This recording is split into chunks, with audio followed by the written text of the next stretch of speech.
এরে বনি আদম, মানুষ হিসাবেই তোমরা শুধু দামি তাই না, তোমরা শ্রেষ্ঠ নবীর উম্মত, এই হিসাবে তোমাদের অনেক দাম। তবে তোমরা শুধু নামে দামি না, কাজেও দামি। তোমাদের কাজ আছে, উখরিজাত লিন্নাস, তোমরা মানুষের কল্যাণে বের হও, কল্যাণে অকল্যাণে না।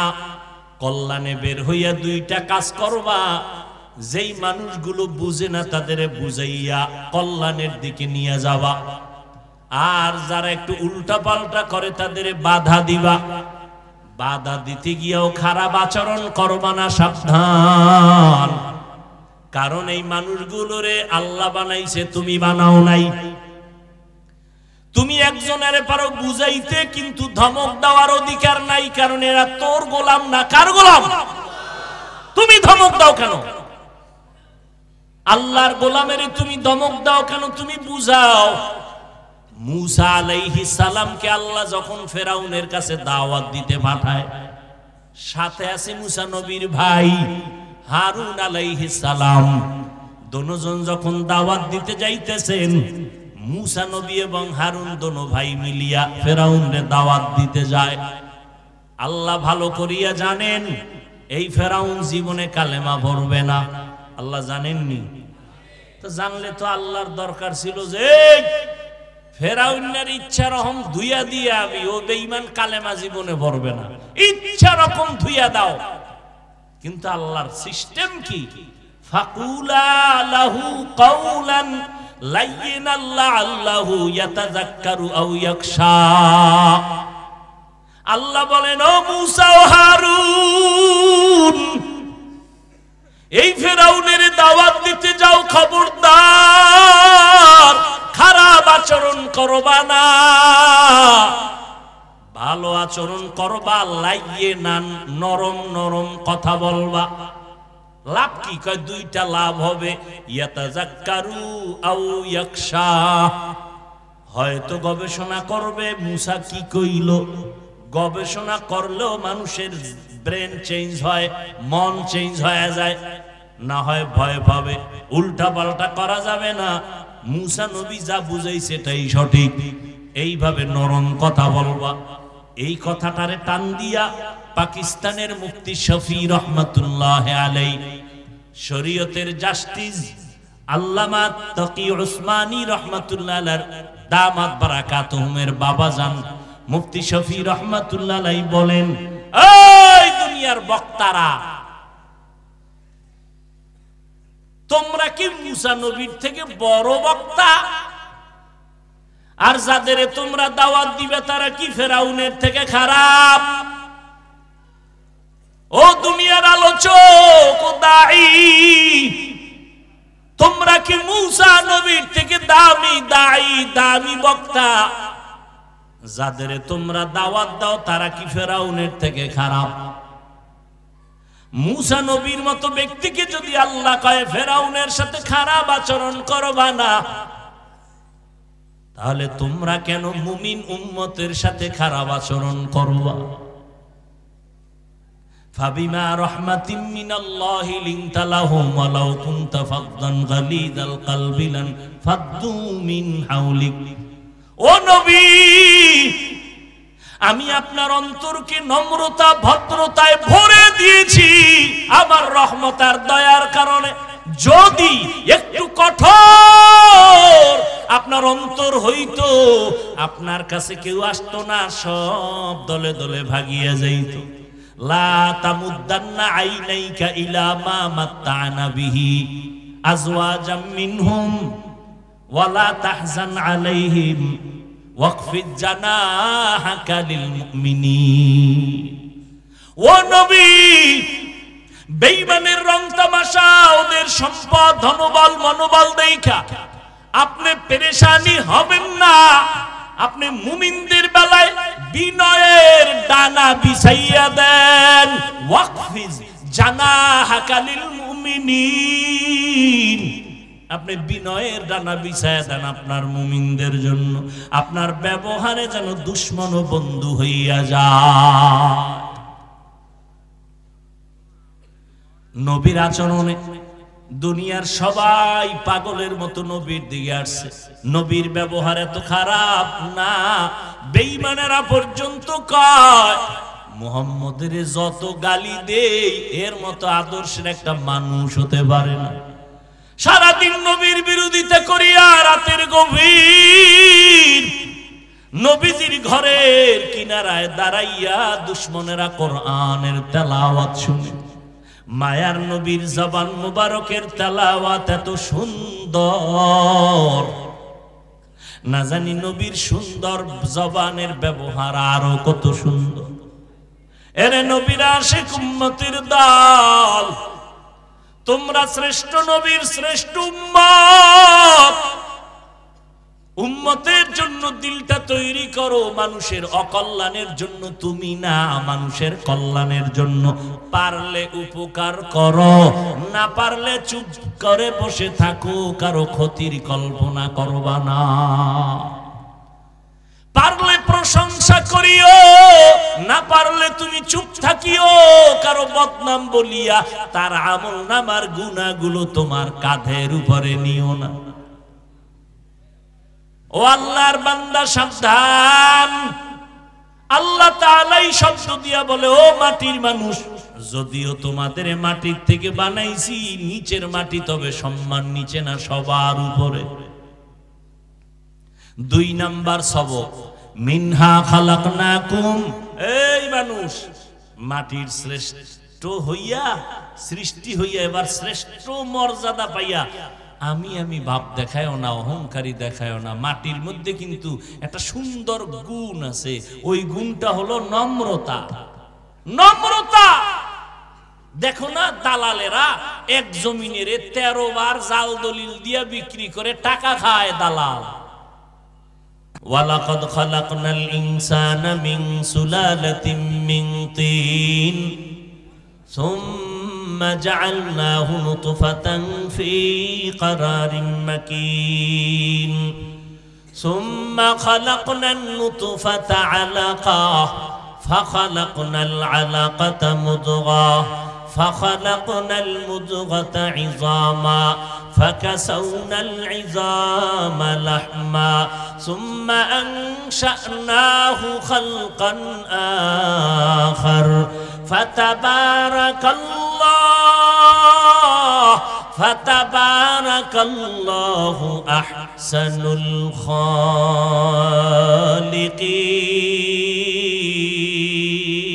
الخالقين। আল্লাহ তাআলা বলেন, আমি মানুষকে শক্ত মাটি আর পানির মিশ্রণে সৃষ্টি করেছি এবং এটাকে আমি আল্লাহ ফেরেশতার মাধ্যমে শোধন করাইলাম, জমাট রক্ত বানাইলাম, এর উপরে গোশত, এর উপরে হাড্ডি, এর উপরে গোশত, এইভাবে করে আমি একটা মানুষের স্ট্রাকচার তৈরি করলাম। জমাট আল্লাহ পাক ওই পানি জমাট রক্তে রূপান্তরিত করলেন। আর মানুষের জীবন পরিচালনার ক্ষেত্রে রক্ত হলো আসল, কারণ যার রক্ত ব্লাড সার্কুলেশন বন্ধ হয়ে যায় ওই মানুষটা জায়গায় নাই হয়ে যায়, আর যার ব্লাড সার্কুলেশন ফ্রি থাকে ওই লোকটা সুস্থ থাকে, কথা বলতে না পারলেও সুস্থ, খানা খাইতে না পারলেও সুস্থ, কারণ তার ব্লাড সার্কুলেশন চলতেছে। মানুষের চালিকা শক্তি, শরীরের ব্লাড একটা মহামূল্যবান সম্পদ। আল্লাহ তাআলা বলেন, আমি নাপাক পানি আর মাটির মিশ্রণটাকে জমাট রক্ত বানাই। এদিকে আল্লাহ ইঙ্গিত করে বলেন, মানুষ জমাট রক্ত থেকে সৃষ্টি, পানির থেকে সৃষ্টি, তাহলে মাটির সৃষ্টি কেমনে হলেন? আল্লাহ তাআলা বলেন, ও ফেরেশতারা, যেই বান্দাকে আমি সৃষ্টির অর্ডার করলাম ওই পানিটার মধ্যে মাটির হালকা মিশ্রণ লাগায়া দাও। মানুষ যেই জায়গায় তার মরণ হবে, কবর হবে, ওই জায়গা থেকে একটু মাটি এনে দাও।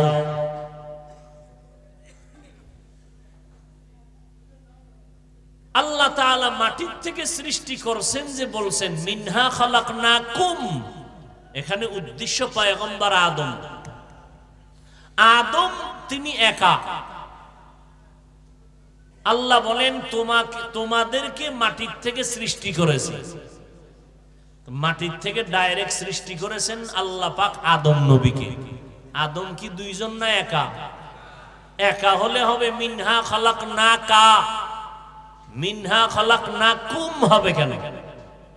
তোমাদেরকে বললেন কেন? তোমাকে বলবেন।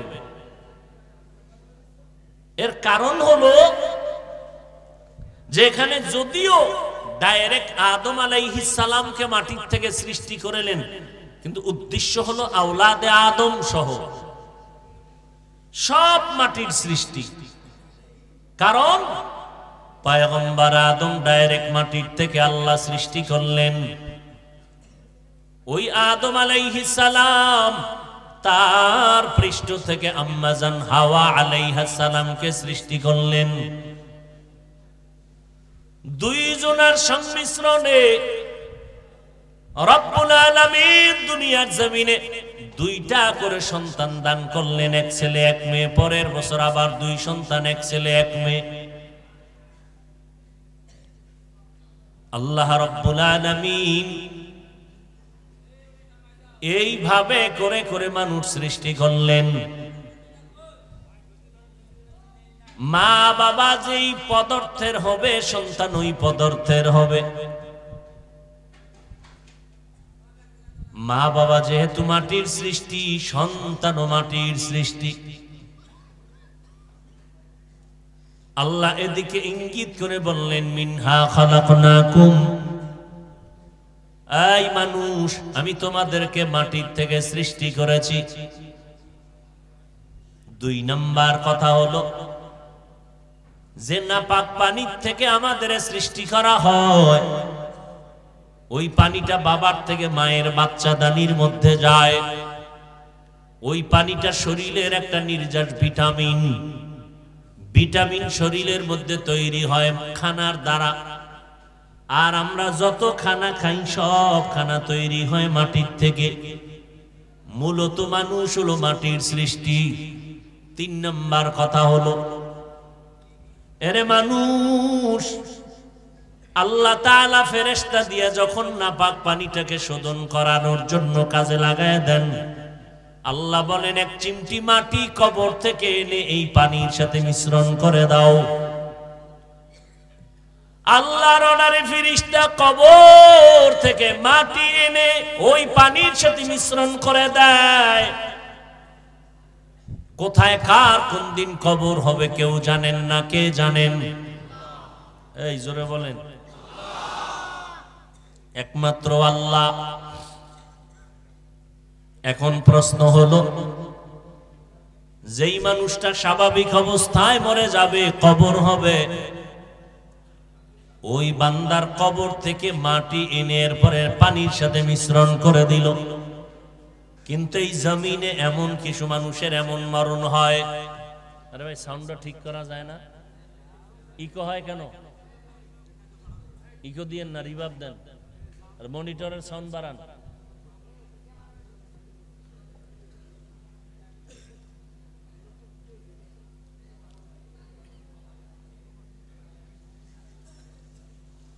মানুষ মরার পরে যেখানে তার কবর হবে ওখান থেকে এক চিমটি মাটি এনে পানির সাথে মিশ্রণ করে। প্রশ্ন হলো এই জমিনে কিছু মানুষের মরণ এমন হয় যে তার কবর হয় না। যেমন পানিতে ডুবে মরে যায়, আগুনে পুড়ে মরে যায়, এরকম হয় না? হয় না? লাশের অস্তিত্বই থাকে না, লাশের অস্তিত্বই নাই, তার কবর হবে কিসের? তো যার কবর নাই তার পানির মধ্যে কবরের মাটি আনবে কোথা থেকে? তার তো লাশেরই অস্তিত্ব নাই, কবর হবে কোথায়?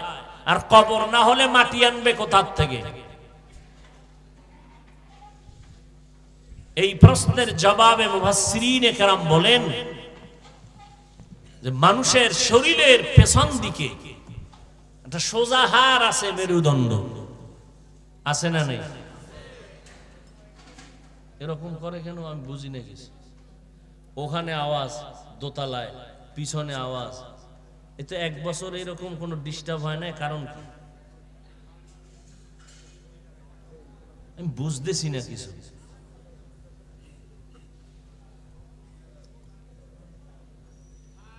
আল্লাহ হেদায়েত দান করেন। আসলে ভাই কি বলবো, ঈমান নিয়ে যে কবরে যাব এর থেকে বেশি কঠিন হয়ে আছে এখন ঈমান আমল নিয়ে বেঁচে থাকা। বেঁচে থাকা কঠিন। লেখতে না জানলেও মুসবার জম, এটা কথা আছে না? লেখতে না পারলেও মুছতে পারে। এই সংখ্যা এখন বেশি, এই সংখ্যা বেশি।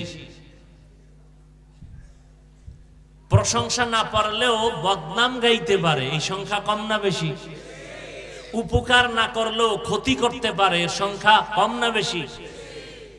কিয়ামত আসতেছে মনে হয় বিদ্যুতের গতিতে, বিদ্যুতের গতিতে। আল্লাহ আপনি কুদরতের দ্বারা সবাইকে হেদায়েত দান করেন। আমি আপনাদেরকে খোলামেলা সব সময় কথা বলি, আমি বয়ান করি শুরু শেষ বলেই নেই সব জায়গায় যে আসলে আমার মধ্যে কিচ্ছু নাই। এরপরও কেন মুহতামিম সাহেব এই লোহারগেট মাদ্রাসায় দাওয়াত দেন প্রতি বছর, আবার আপনারাও বা কেন আসেন তাও বুঝি না। আমি তো এরকম ধারাবাহিক বিষয়ভিত্তিক তথ্যবহুল আকাশচুম্বী আলোচনা করতে পারি না। এরপরও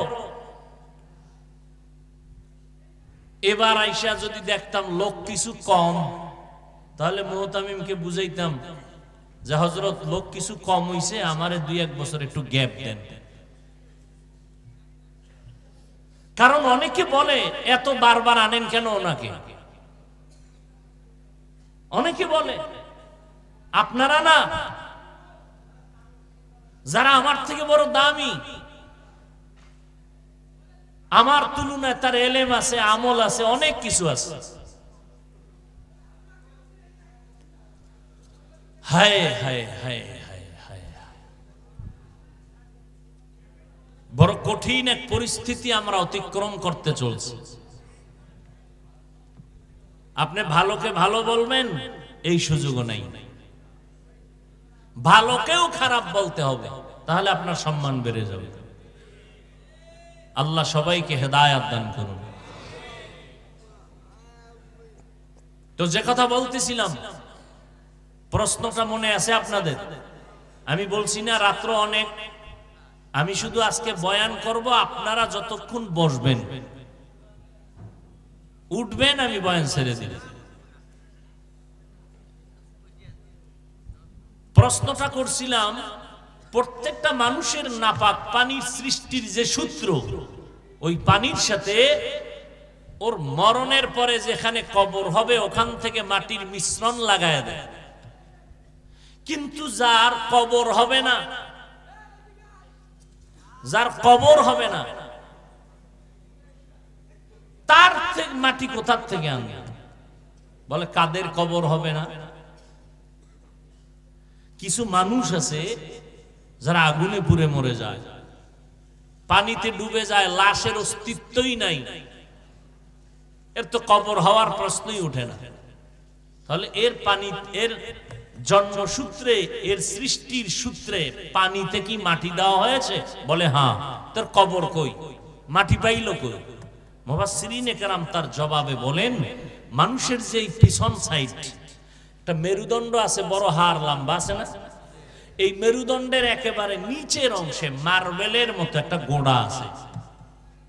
মানুষ পুড়ে যাক, আগুনে নষ্ট হয়ে যাক, নিশ্চিহ্ন হয়ে যাক, কিন্তু ওই মাটির ওই অংশটা, মেরুদণ্ডের হাড়ের নিচের মার্বেলের গোড়া, এটা কখনো নষ্ট হবে না।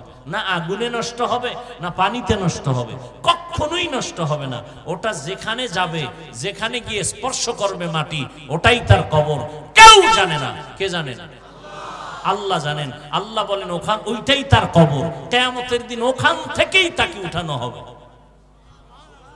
ওখান থেকেই তাকে উঠানো হবে। যাও ওখান থেকে একটু মাটির মিশ্রণ এনে এই পানির সাথে মিশ্রিত করে দাও। এবার কথা শেষ, ফিনিশিং। ভালো করে বুঝেন, আল্লাহ পাক এত যুক্তি টুক্তি দিয়া এরপরে টানাটানি কইরা বুঝাইতে চান কি মানুষ কিসের সৃষ্টি? বলেন বলেন। এটা আসল, এটা বাস্তব, এটাই সঠিক। সিদ্ধান্ত কার? এত যুক্তি টুক্তি দিয়া মানুষকে মাটির সৃষ্টি প্রমাণ করতে চান কেন?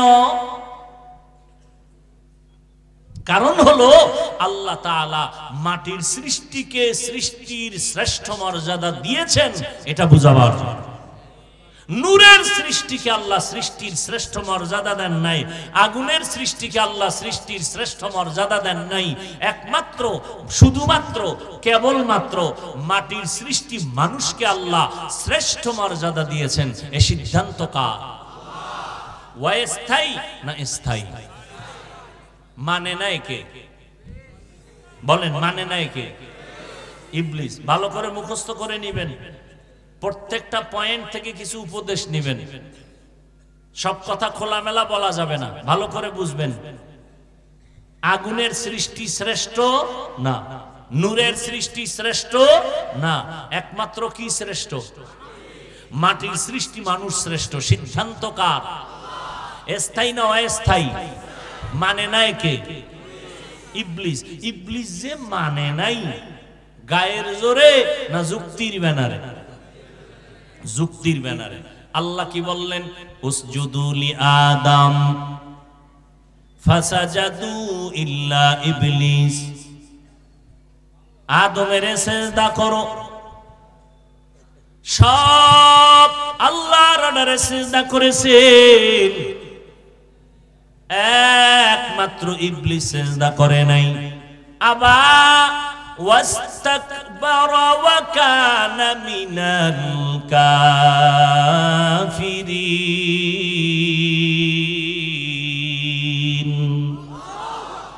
আল্লাহ কয়, ইবলিস সিজদা করলি না কেন? ইবলিস কয়, আল্লাহ আমার যুক্তিতে মিলে না, আমার যুক্তিতে মিলে না। তোমার যুক্তি কি? খালাকতানি মিন নার ওয়া খালাকতাহু মিন তিন। ও দয়ার মালিক, আমাকে আপনি আগুনের দ্বারা বানাইছেন, আদমের মাটির দ্বারা সৃষ্টি করেছেন। আগুনের গতি উপরে, মাটির গতি নিচে, আমি কেন নত হইয়া আদমের সিজদা করব? যুক্তি কয় আদম আমারে সিজদা করবে। নূরের সৃষ্টি শ্রেষ্ঠ না, একমাত্র মাটির সৃষ্টি মানুষ শ্রেষ্ঠ। সিদ্ধান্ত আমার আল্লাহর, এখানে কোনো যুক্তি চলবে না। আল্লাহ তাআলা বললেন, এই ইবলিস যুক্তি কেন দিলি? এখানে মালিক আর গোলামের কারবার চলে, সব জায়গায় যুক্তি চলে না, সব জায়গায় মেজাজ দেখানো চলে না। লিকুল্লি শাইইন জিনাতুন ফিল ওয়ারা ওয়া জিনাতুল মারই তামামিল আদাবি। আজ খোদা খাহিমে তৌফিকে আদব বে আদব মাহরুমে গাশত আজ ফজলে রা। আল্লাহ হলেন মালিক, আমরা গোলাম। মালিকের সামনে গোলামের প্রশ্ন করা বেয়াদবি, বেয়াদব, আল্লাহর রহমত থেকে বঞ্চিত। ইবলিস কেন বেয়াদবি করলো? মূর্খতার কারণে? কয় না, জ্ঞান বেশি থাকার কারণে বেয়াদবি করে ফেললো। এই জন্য আমি আমি আমি আমি যার মধ্যে ভাব, এই বান্দার চলাফেরার মধ্যে বেয়াদবির ভাব।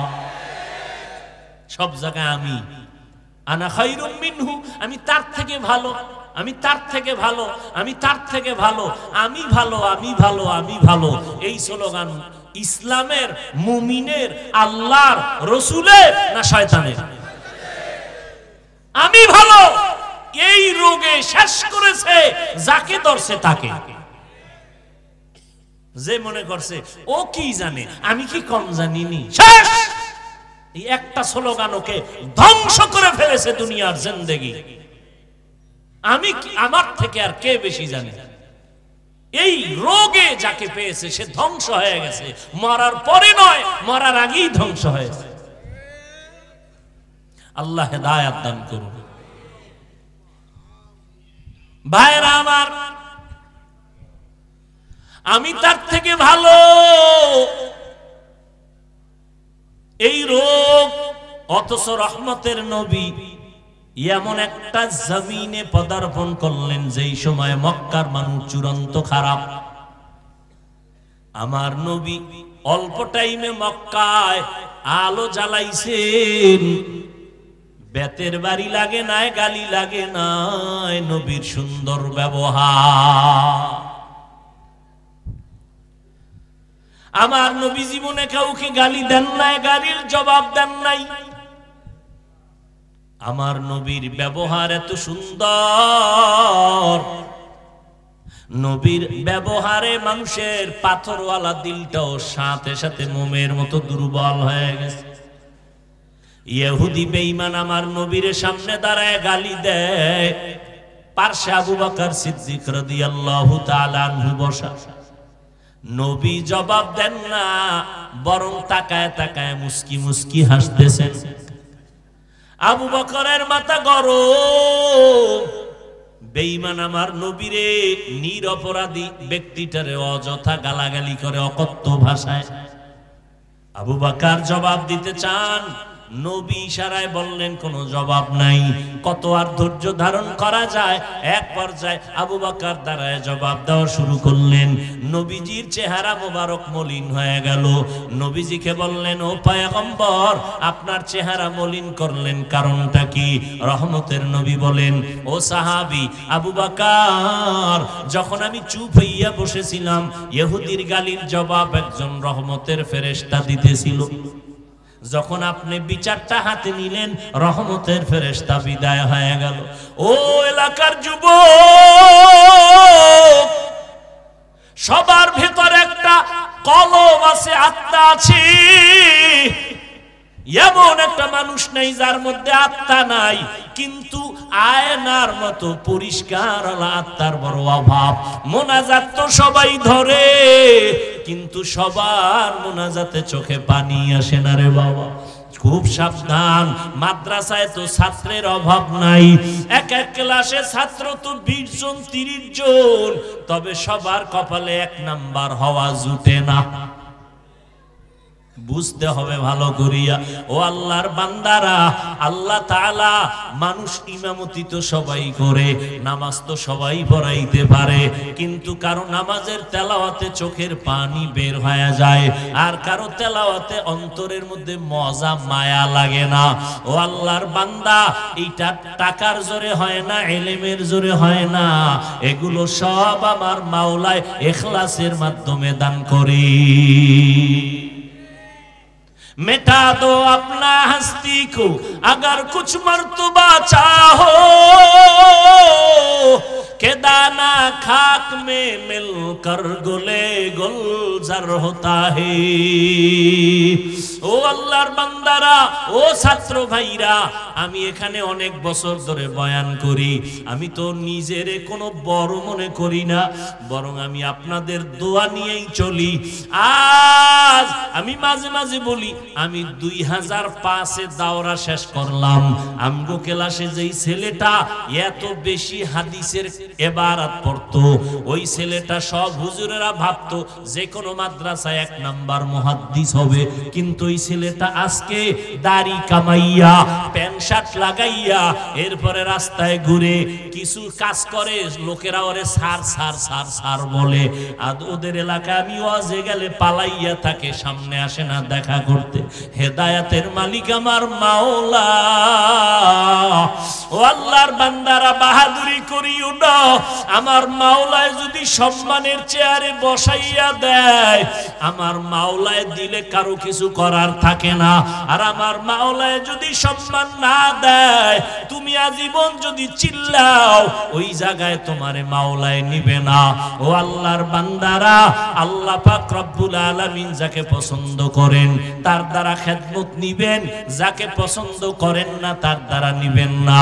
আর আল্লাহ তাকেই পছন্দ করবেন যেই বান্দা নিজেরে ছোট মনে করবে, বিনয়ী হয়ে যাবে, অন্তর ছোট করিয়া চলবে, আল্লাহ তার মর্যাদা বাড়ায় দিবেন। নিজেকে যদি বড় বানাতে চাও হে মুমিন, বড়দের কদমে নিজেকে করে দাও বিলীন। আমি ভাব দেখাইয়া কোটি টাকার মালিক ফেরাউন ধ্বংস হয়ে গেল, নমরুদ ধ্বংস হয়ে গেল, সাদ্দাত ধ্বংস হয়ে গেল। আমি ভাব মানুষের ধ্বংসের কারণ। মিনহা খালাকনাকুম, আল্লাহ তাআলা বলেন আমি তোমাদের মাটির থেকে সৃষ্টি করলাম। এই কথা দিয়ে আল্লাহ তাআলা দুইটা সবক গোটা জাতিকে দিতেছেন। ও মানুষ, তোরে যদিও আমি মাটির থেকে বানাইছি, মাটি উপরে মারলে নিচে যায়, পায়ের নিচে থাকে, সম্মানটা নিচে রাখি নাই। আমি সম্মান দিলাম সব মাখলুকতের উপরে। ওয়ালাকাদ কাররামনা বানি আদম ওয়া হামালনাহুম ফিল বাররি ওয়াল বাহরি ওয়া রাযাকনাহুম মিনাত তাইয়্যিবাত ওয়া ফাদ্দালনাহুম আলা কাসীরিম মিম্মান খালাকনা তাফদীলা। ও বনি আদম, আমি আল্লাহ তোমাদের এত সম্মান দিলাম, এই সম্মানের কারণে জমিনে চলার ব্যবস্থা করলাম, পানির মধ্যে চলার ব্যবস্থা করলাম। আবার আমি আল্লাহ এই জমিনে তোমাদের জন্য উত্তম পিওর খানার আয়োজন করলাম। আমি পিপিলিকারও খানা দেই, আমি আল্লাহ নদীর মাছেরও খানা দেই, জঙ্গলের লক্ষ লক্ষ প্রাণীরও খানা কে দেন? আল্লাহ দেন। উড়ন্ত পাখিরও খানা কে দেয়? আল্লাহ দেন। ও মানুষ, তুমি তো সবার থেকে শ্রেষ্ঠ, তোমার খানাটা আমি তো দিব আরো পিওর। তোমার এমন খানার আয়োজন করেছি যেই খানাগুলো হালাল, যেই খানাগুলো পিওর, যেই খানাগুলো তোমার শরীরের ভিটামিন হবে। আমি আল্লাহ এমন পবিত্র খানার আয়োজন তোমার জন্য করেছি। ও বান্দা, খানা খাইবা, আমি আল্লাহ পাক রব্বুল আলামিন তোমার শরীরটারে তাজা বানানোর জন্য ভাত মাছ তরকারি দেই নাই, কত ধরনের ফল ফ্রুটের আয়োজন করেছি। বান্দা, সব তোমার জন্য ব্যবস্থা করলাম। ও আল্লাহর গোলাম, আবার আমি আল্লাহ তোমাদের মধ্যে একে অন্যের তুলনায় সম্মানের জায়গায় নিয়ে গেলাম। যেমন সমস্ত মাখলুকতের মধ্যে মানুষ দামি, আবার এই মানুষের ভিতরে যারা ঈমানওয়ালা তারা আরো দামি, আবার এই মুমিনের ভিতরে যারা আম্বিয়ায়ে কেরাম তারা আরো দামি। সমস্ত নবীদের ভিতরে আপনার আমার নবী রহমতের নবী অনেক দামি, আর নবীদের উম্মতের ভেতরে আখিরি নবীর উম্মত আমরা হলাম দামি। কুনতুম খায়রা উম্মাতিন উখরিজাত লিন-নাস তা'মুরুনা বিল মা'রুফ ওয়া তানহাউনা 'আনিল মুনকার ওয়া তু'মিনুনা বিল্লাহ। আখিরি নবীর উম্মতের মর্যাদা অনেক উপরে। তোমরা খায়রে উম্মত, তোমাদের থেকে দামি উম্মত ঈসা নবীর উম্মত না, মুসা নবীর উম্মত না, ইব্রাহিম নবীর উম্মত না, আখিরি নবীর উম্মত আল্লাহ আমাদের সম্মানিত করেছেন। আবার আমাদের মধ্যে যারা ঈমানওয়ালা, আমলওয়ালা, তাকওয়াওয়ালা, ইলমওয়ালা তারা আরো দামি। খায়রুকুম মান তাআল্লামাল কুরআনা ওয়া আল্লামাহু।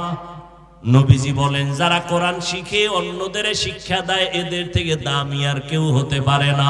ইলমেরা ইজাজু করদান বেহিসাব, খলকেরা দাদান জওয়াবে বাসওয়াব, হক না দারাত দোস্তে খলকা জারেরা, নিস্তে ই খসলতে একে দিনদারেরা।